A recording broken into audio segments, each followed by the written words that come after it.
आजिर कहानी गोटे हरिण उपरे। ये कहानी सीना छोट किंतु ए कहानी जो शिक्षा मिल शिक्षा बहुत बड़ हो पार एवं आपण जीवन उपर निश्चिंत किसी भल प्रभाव आण। दिने गोटे हरिण को बहुत जोर शोष है। से पानी पाई बहुत जगह एणे तेणे धाई बुलू थाए। विकल होई हरिण बहुत बाट गला परे गोटे पुष्करणी ताको देखागला जोटी बहुत सारा पानी थिला।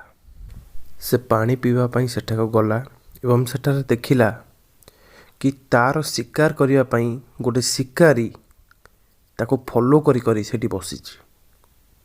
यह देखि सडनली चमकी पइला। हठात बाँ पटे जीवाको चाहू थाए कि सेठी देखा तो झाड़िया पछपटे गोटे महाबल बाघ तार शिकार करिया पाई रेडी ही बसिछि।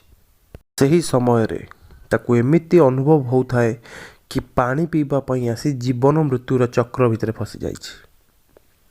से समय आकाश रे बहुत बड़ मेघखंड आसिला एवं से चाहिला कि पछ रास्ता दे जंगल बाटे पळै जिबा पाई, किंतु से हठात पछको बुले तो आकाशर बिजुली रे से जंगल मध्य जली उठिला। सेते बेले से हरिण पाखरे ना किछि उपाय थिला ना किछि रास्ता थिला। ना सी आगो को जाई परिबो ना सी पछको फेरी परिबो। सेही समय रे गोटे विचार ता मन रे आसिला जहा कि गोटे उत्तम विचार थिला। वास्तव रे जदि मृत्यु थिबो तो मृत्यु को केही भी अटकई पारिबे नाही। एमिति भी मरिबा सेमिति भी मरिबा। काहे कि मु मो कर्तव्य उपर ध्यान न देवी। बंधुगण, हरिणर कर्तव्य कौन थिला? हरिणर कर्तव्य थिला पानी पीवा, किंतु तार फोकस कोठी जाउतला? एपटे शिकारी सेपटे बाघ पछरे जंगल लागिथिबा निया।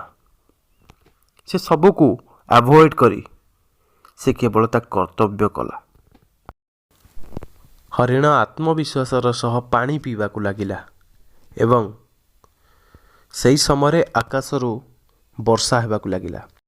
जो शिकारी हरिणर शिकार करिबा पाई तत्पर होई बसिथिला सही समय से हरिण उपर निशान लगेला एवं ट्रिगर को दबाइबाकु लागिला। ठीक सही समय आकाशरू मेघर गोटे वर्षा टोपा आसी से शिकारीर आखिरे पइला, जहा द्वारा शिकारीर लक्ष्य भेद हैला नाही।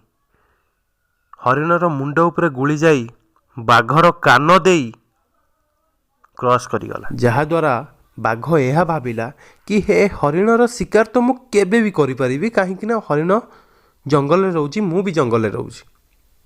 किंतु आज जदि शिकारीर शिकार मु न करिबी तेबे ए शिकारी दिने मो शिकार भी करदब। तो बाघ हठात शिकारी ऊपर को अटैक करिया को लागिला एवं जो वर्षा हैला से वर्षा रे जंगल निया लिभिया को लागिला। हरिण शांतिर सहित पानी पी निज बाटरे चलीगला। तो बंधुगण, स्टोरी हमको यही शिक्षा दौची कि प्रोब्लेम जेते भी बड़ होई थाउ आमको आम फोकस आम कर्म उपर देबा आवश्यक।